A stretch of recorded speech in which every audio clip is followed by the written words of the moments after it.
Shut Your Mouth Lounge, episode number 337. There's a Pink here. There is. There is an Addy here. Yes. I'm Alex. Prove it. No. Fair enough. I could be like John Carpenter's The Thing, and the only way you're going to know is by extracting my blood, and you're not going to get that far. Ah. All right. So, Pink, Yes. you have a YouTube channel? I do have a YouTube channel. Yeah, I'm not going to elaborate further. But I could tell you what's coming out on the channel this upcoming week, as I'm starting up some new fun series. One of which kicked off yesterday, which would be like 2 days ago at the time that this will be up on YouTube. Wait, no, it won't, because this comes out the same day now, right? That depends on when we finish. Usually it's the same day. True. This is true. Mm. But yeah, for all you dear viewers or listeners of this podcast out yonder, I started a series a couple days ago. It is Super Mario World. And it's been sorry, I was playing with something over here on my end. Personal. It's been a long time coming. When I started recording it, I was like, wait a second, why have they not yet recorded this for the channel, like, until now? And I didn't have a valid answer or excuse or any reason whatsoever for why it's taking me so long, but it's happening. It's finally happening, and it'll be coming out pretty consistently, I think, because I've got, like, 4 or 5 episodes recorded at the moment, ready to go, and then I had planned on recording more in this afternoon, but hell if that's going to happen now. Hell if I know. Fallout should resume. I think I've got my OBS issues fixed, so that should be coming out regularly once again. We'll see what happens next time, because every time I think I get one issue fixed, I start it up again and something else goes wrong. So yeah, this will be a fun experiment. And Super Mario Sunshine should be kicking off within the coming weeks. I don't know if it's going to pop up this week or the next. It really depends on how the schedule for today goes. Yeah. And that should be everything that I've got coming out on my channel. All right. Addy. Well, on my channel, first off, that's not this week, but I did actually make another review. Oh. So, hey. Fucking sweet. It's only like 8 minutes long, but fuck it. It's gonna serve me the entire month of August. Nice. Then, on the second channel, we have Kingdom Hearts, of course. Naturally. Then, Soul Edge.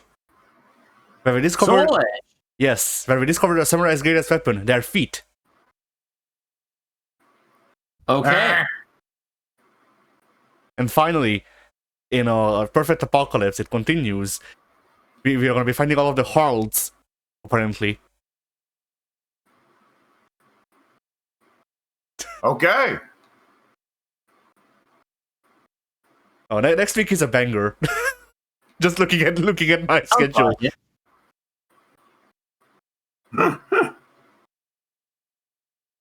Or the week after the next, I suppose. But still, it's that's gonna be good. Anyway, yeah, continue. All right. On my channels, on the non-Total War channel, I don't know what's going up. I presume Vermintide. It's been a minute since I've recorded anything with Mike, so who knows what I would end up playing with Mike this week if I get around to it. Who knows? It's been busy lately, and I prefer that it get busier, but nonetheless, who knows? But Vermintide, at the very least, we're getting Vermintide. On the Total War channel, I would like to throw something together for Total War. Well, I don't know if it should be called a separate title. Total War. So, Total War Pharaoh, which is the Egyptian Total War that came out last year. That's really quite good, but by this point, much of the Total War fan base just wants more fantasy stuff and not historical stuff. So they kind of just crapped all over it and said, move on. We don't want this.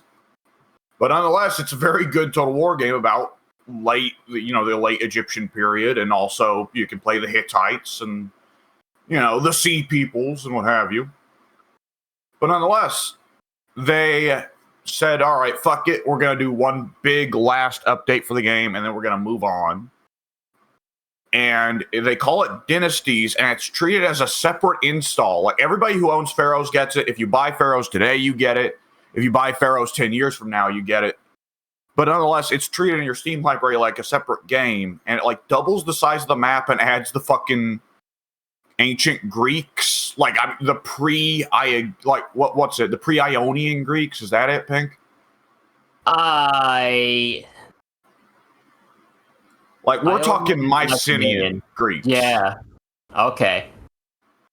Yeah, it adds them, the Trojans, and the fucking Babylonians. Okay.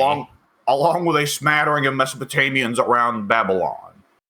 Okay. So, yeah, pretty fucking huge update.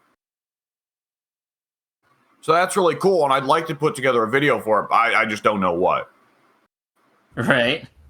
Probably, my plan is to try and make a honest run at doing a campaign and recording B-roll throughout the campaign, and then once it's done, putting together the B-roll and talking over it about how I felt about the game and how I felt about the campaign. But I've never really done anything ambitious like that for a video. See, what you're saying is a review, the same way I make them. I'm like, yeah, I don't know that I use the word review because that implies critical look. I'm not looking to really critique the game. To be honest, I'm just too much of a Total War fanboy to say too much negative about any of the games.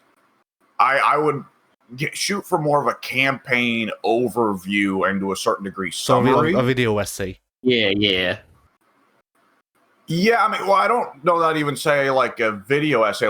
This happens with Total War. I don't know if it's of what your campaign was like.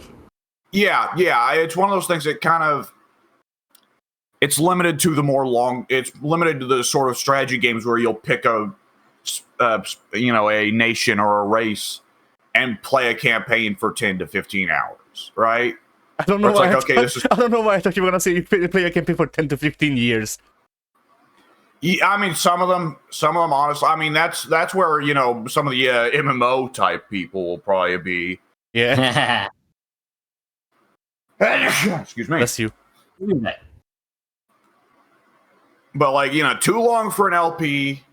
At the same time, it's. I'm not trying to say what I think of the game. Though on a certain level, I'm saying what I think of the game. At the same time, I'm not expecting for the video to be looking at it with an honest, critical eye. I don't know. I guess I'll figure it out as I go on. Yeah. Just to contrast your workload though, one of the reviews that I have on the back burner, one of the ones that I want to work on, is Persona 3. Reload, specifically. Oh, no! But hear me out. I'm not just gonna be playing through Persona 3 to reload, to review Persona 3 Reload. No, I have a copy of Persona 3 FES. So, God, didn't you already play through Portable? Yes. But what is wrong with you? So my fucking dumbass. This isn't in production yet, but it's one of those things where if I will do this, I will do this way. So my fucking dumbass had the great idea of so since Persona 3 Reload is a remake, and I have access to the original, I can compare the two.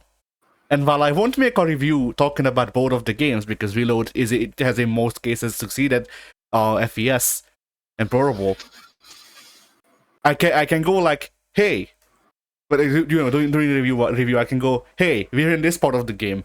Here's what it looks like from the PS2. And while that's really fucking cool, that is also a game that takes a week for me. Each of the Personas is 100 to 120 hours. I feel like my playthrough of Reload was like, I don't know, 50, 70, somewhere around there. So like, you know, once you start skipping the dialogue, that saves some time. I wasn't skipping the dialogue though.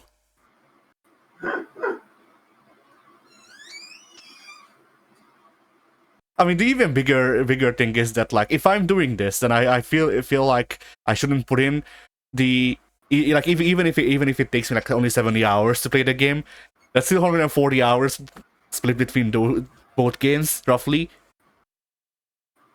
So it's one of those things where like if I'm doing that, I will be doing Let's Plays. How many years? Like, yeah, no. Hypothetically.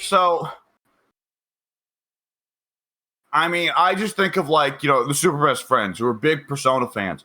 Never did an LP of a Persona game and explicitly said they are way too fucking long. Absolutely not. Never.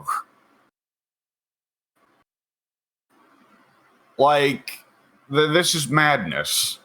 It depends on the audience, because I've seen multiple people do playthroughs of Shin Megami Tensei and Persona, and I just go, okay, cool. You know?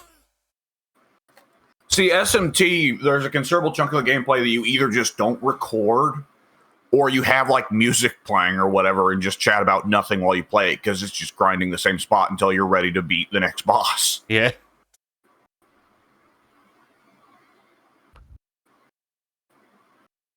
But yeah, so you know, like on one hand, I understand how the work of recording a thing and then not even like, I don't know. Do you want to make notes while you're doing the playthrough? Because it might help with the editing. If you just go, oh, in this session, if you title them by sessions or whatever, in this session at like, I don't know, 50 hours, this is so and so happens. I might. Some of the stuff I might just record on the spot as I'm doing the campaign. Well, like with the audio, I mean, not just the B-roll. Okay, yeah.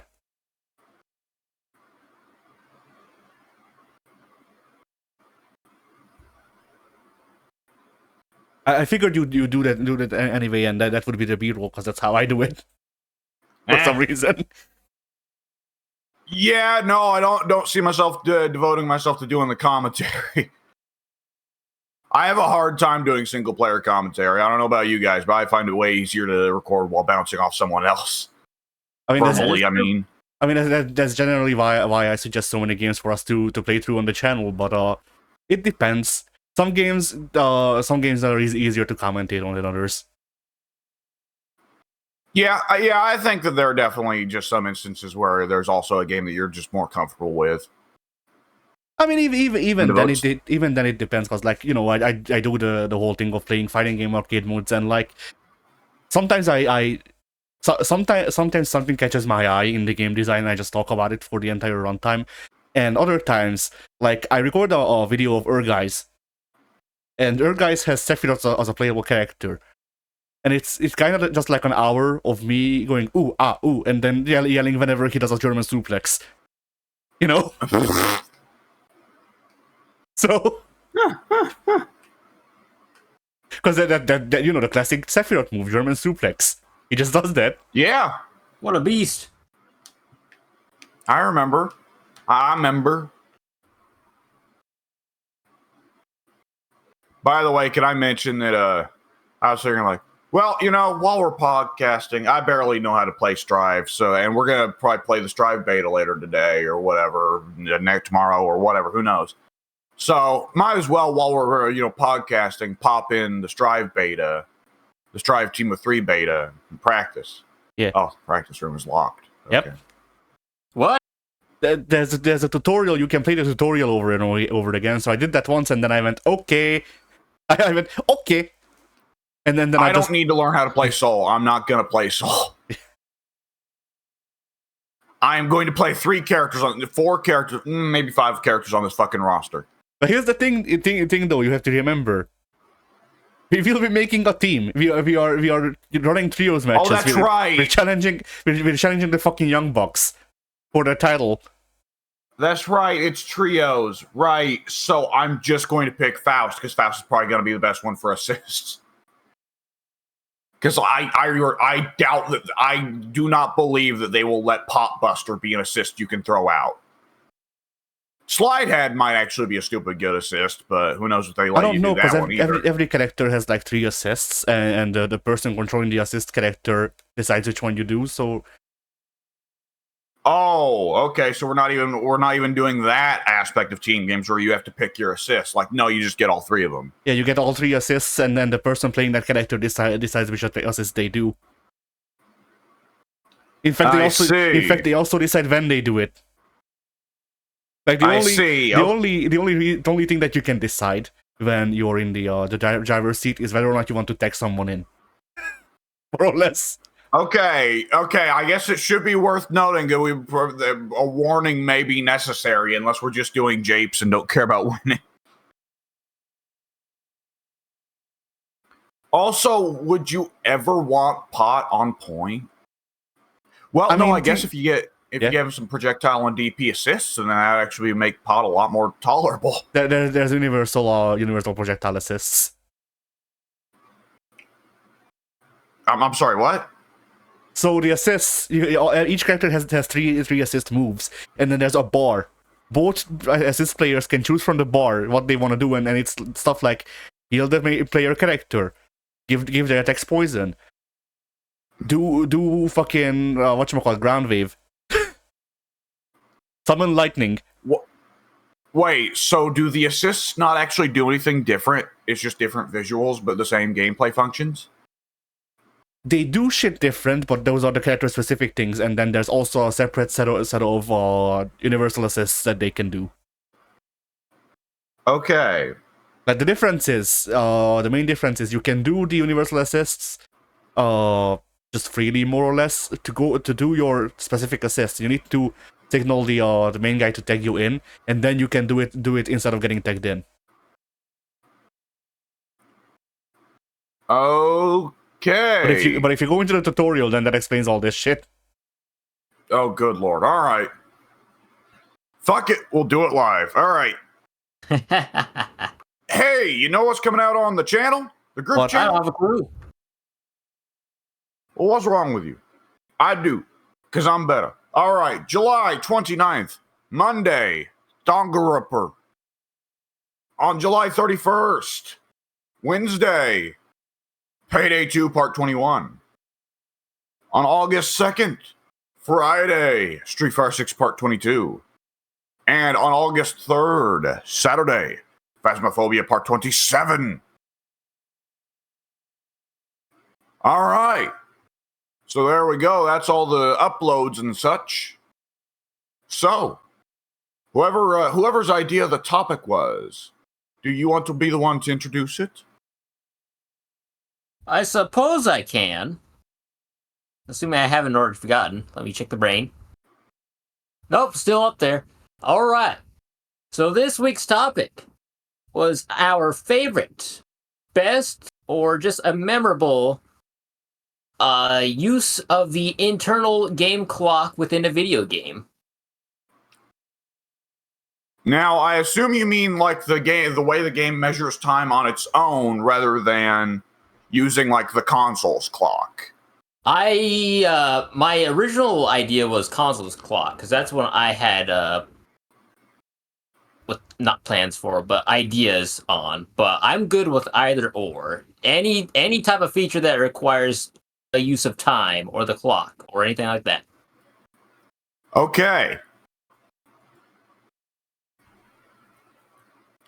Well, Addy, do you have an answer to throw out? Because I already do. I believe I do. All right. Although it's more of a like an Easter egg rather than a full feature, I suppose. Yeah.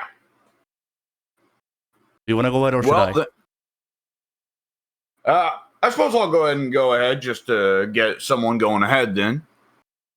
The going ahead has to start so it can go ahead with a go ahead. Really? Yeah.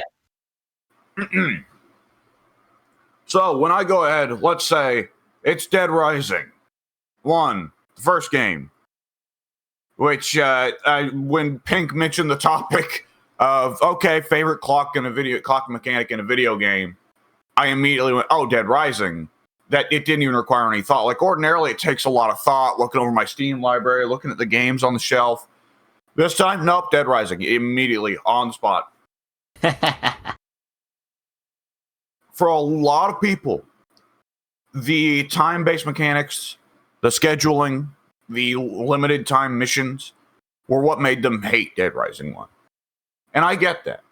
If you, from your perspective, have signed up for a cozy, casual romp through a mall where you just smack zombies with TVs to your heart's content, then the timed missions would really be a pain in the ass, and you find them frustratingly difficult. Because the game devs put in a lot of effort to make sure that all the time missions are paced specifically so that you will go through very, very stressful periods of that game on any given run, and then have periods of, there's kind of nothing going on right now. I guess I could dick around, or maybe I could prepare this or that for when I need it later. And for me, I love that because it really gives that feel of trying to plan out and make the perfect run. And for an understandable amount of people, I reiterate, because this was a big point of contention with Dead Rising 1. For a lot of people, they were like, no, fuck you. I don't want to plan the perfect run. I just want to do it. I just want to say, fuck it, do it live. And I don't want to be punished that harshly if I don't, get the timing right. And, fair enough, I suppose. But that's just, to me, like, there are very few games that offer that appeal for that specifically. Like, I got to time this right. Perfect run. Without it being a speed run. I'm not a speed runner. Right. So, yeah, Dead Rising 1, a very solid pick for me. And the following Dead Risings all kind of... Dead Rising 2 kind of lightened up on the scheduling. I mean, it was still there, but it very much lightened up. Dead Rising 3 actually just made it where, like, more or less, like, there was still timed missions, but it was the most generous time ever forever. It was absurd. Like, it went from, okay, you have to get this, you have to save this NPC in a half hour, and he's on the other side of the mall. And if you don't get it done in that half hour, gone. Dead Rising 3, it's like, you can get this guy in, like, I don't know, the next 4 hours. No rush. We'll give you, half a day. It'll be fine. Yeah. That's over an in-game day. My memory is, looking at Dead Rising 1's time scale, is that the 3 in-game days take up 6 hours in real life. Each of them is 2 hours. So, if Dead Rising 3 goes by the same time scale, which I don't think it does, in fairness, I want to say that it lasts longer. But, by Dead Rising 3 standards, that is honestly, you have 2 days to save this guy. Nice. So, that's impressive. I guess that guy's just going to hold out against the zombies for 2 whole fucking days. What a badass. Yeah, and Dead Rising survivors that you save generally aren't barricaded into anywhere or armed or anything. Usually Dead Rising survivors are, like, currently in a mob of zombies struggling to slap them off with a purse. And he's just going to be like that for 2 days.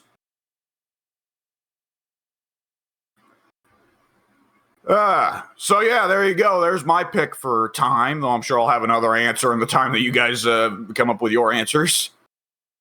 Very nice. I'll go ahead and say one of my favorite time mechanics is found across 2 games that I can recall immediately. And that is something that was introduced in the second Pokemon, Crystal. Well, Crystal would have been the one that came after these 2. Gold and Silver. This is the one that introduced the in-game clock mechanic for the console, where depending on the time of day you were out and about frolicking in the tall grass, that would change your encounter possibilities with different little Pokemans. Because the day and night cycles had different Pokemon hidden in the tall grass. So there were some species that simply you could not find during the daytime, and some species that you could not find during the night. And the opposite of that, were some species you could only find at either of those times of day or night. And I thought that was really cool. And they actually did this again in the most recent Animal Crossing. It might have been a feature in previous Animal Crossings as well, but I don't know because I did not play those near enough to actually have any knowledge on them. There was definitely internal console clock relevance to the past Animal Crossings. That much is very true. And actually, I can now remember back to the GameCube version where there had to have been a in-game clock that set the bug encounter rates to something different, because otherwise fireflies would have been spawning in the daytime as well, and that just would have been a no-go. So this feature definitely existed in those past Animal Crossings as well. And yeah, that was one of the time clock features I really enjoy. Because bless you, by the way. Thank you. It's really cool to be encouraged to kind of tinker around at different times of the day and see what all is going on. Yeah. I'll say for my part, I remember with Animal Crossing, as a little kid, that I figured out there was some means or another that I could forcibly, make an investment and make money in game. I don't even remember how. This would have been back in the Animal Crossing that was on DS. Would that have been Wild World? I think it was Wild World. Yeah, that was the only Animal Crossing I ever played. But I remember I would do something that would make me more money in the future, or I just wanted to respawn certain items. So I would play the game for a bit, then back out and set the timer to, okay, the time is now not, July 28th of 2024. Wouldn't you know it, it's August 1st. You're crazy how quickly that came. And I remember as a little kid, this got so out of control that I was flinging myself way into the future, and it started to turn into like some actual fucking time travel science fiction I've made a terrible mistake kind of plot, where like I flung myself too far into the future, and I come out of the house and there's weeds growing everywhere, and like half of the neighbors have moved out. And all the neighbors that I liked are like, yeah, we're moving out. You just haven't talked to us in forever. And we just decided, no. We base the entirety of our identity living in this town based on you. So we've decided to move out because you haven't talked to us in forever. And then, like, there's some new asshole that's moved into town who's just a dick. And little kid me was like, no, go back. And I turned the time machine. Yeah, and I turned back the clock, but it doesn't work. You can only go forwards. Yep. So that was an amusing experience as a child. That is pretty amazing. Wasn't that the plot of Click, come to think of it? More or less, kinda, I guess. Yeah, something like that. I only saw the movie once, but yeah, definitely something like that. I mean, Click's thing was he just skips through all of the things that he doesn't want to do, and then he just dies off screen basically to himself, if memory serves. Because eventually everything starts annoying him, and he just skips through him, and then he literally just skips through life.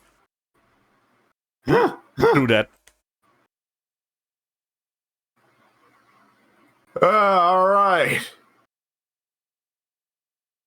Pink. Addy. Yeah. Who? Addy. Me. Yes. You.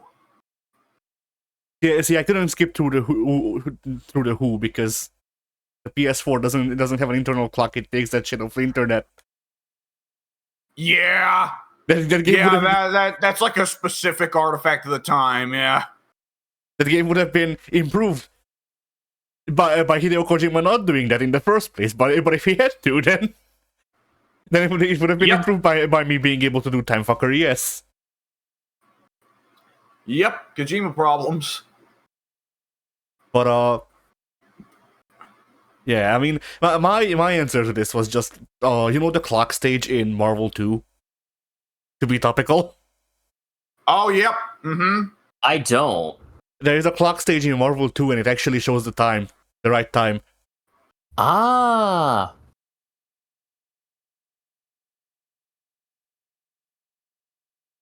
And that was more or less it, because none of the games, or like the vast majority of games I play, don't really utilize the console clock. The only other game that I can think of that actually had like an internal clock that made shit different, or like GTA San Andreas, where it was an inconvenience, and Mortal Kombat Deception, where you used it to summon Zombie Liu Kang, and that's it. Well, in fairness, there are a bunch of hidden chests that were tied to that, but Zombie Liu Kang is the most ridiculous because it's actually just 1 hour of one night, specifically Sunday. Yeah. And if you miss that hour on Sunday, you have to make Shujinko go back to meditating and wait entirely through Monday, Tuesday, Wednesday, Thursday, Friday, Saturday, most of Sunday, all over again.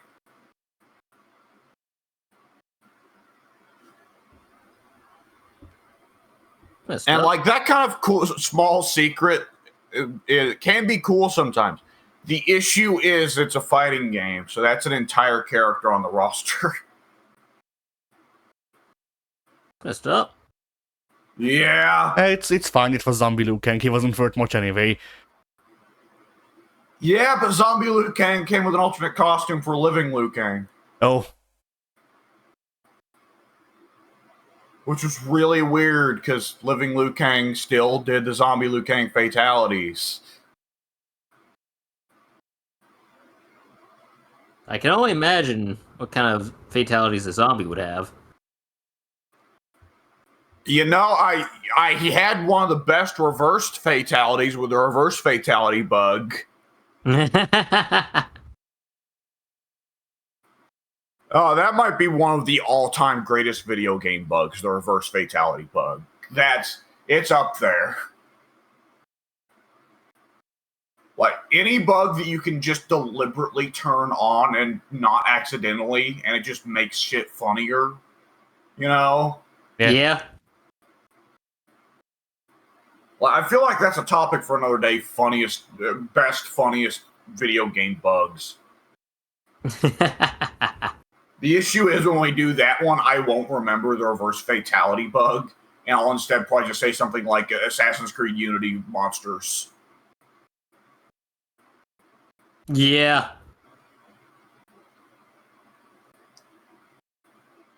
Now, do you have any answers for like the in-game clock category, though, Addy? That's what I just said. Oh shit! Really? By the way, how did we get through this without anyone mentioning Majora's Mask? That game sucks. Right, but it's interesting. I have actually never played. Yeah, I think that game has a really cool concept. I've never played it. Yeah. I got like 2 or 3 dungeons in Ocarina and just kind of tapered off, so I never made Majora either. I played. Yep, same. I think I played through most of day 1 in Majora's Mask, and then this was before I completely understood English, so like I didn't know where to go. Yeah. I mean, not just not knowing English, that's also like when you're a kid, you just kind of blur over dialogue in game, and then you're like, okay, where do I go now? Oh, what do you mean I'm supposed to listen? See, my thing is that I listened to what I could understand. It's just, I didn't speak English. Which is, it's one of those things where like people go like, oh, the games didn't hold your hand when I was younger. When I was younger, I didn't fucking understand the language the games were in. Fuck you. Signpost that shit.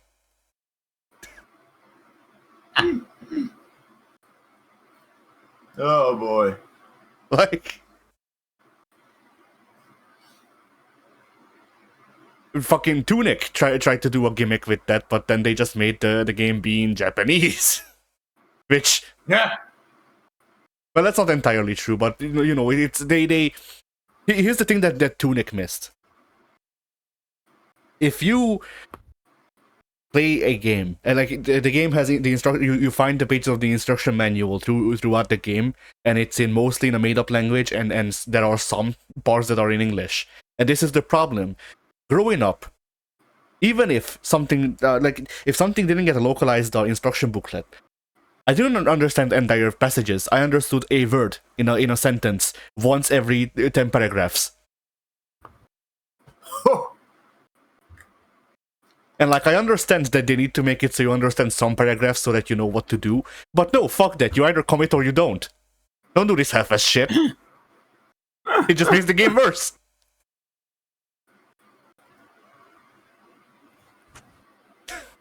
Oh boy.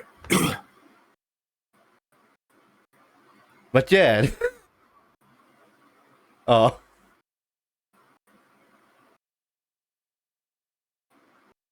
Yeah, I have nothing more to add. All right. All right. Well, then. I suppose we could go ahead and just wrap her up and move on to the trios matches, huh? Sure. All right. Well then, bye.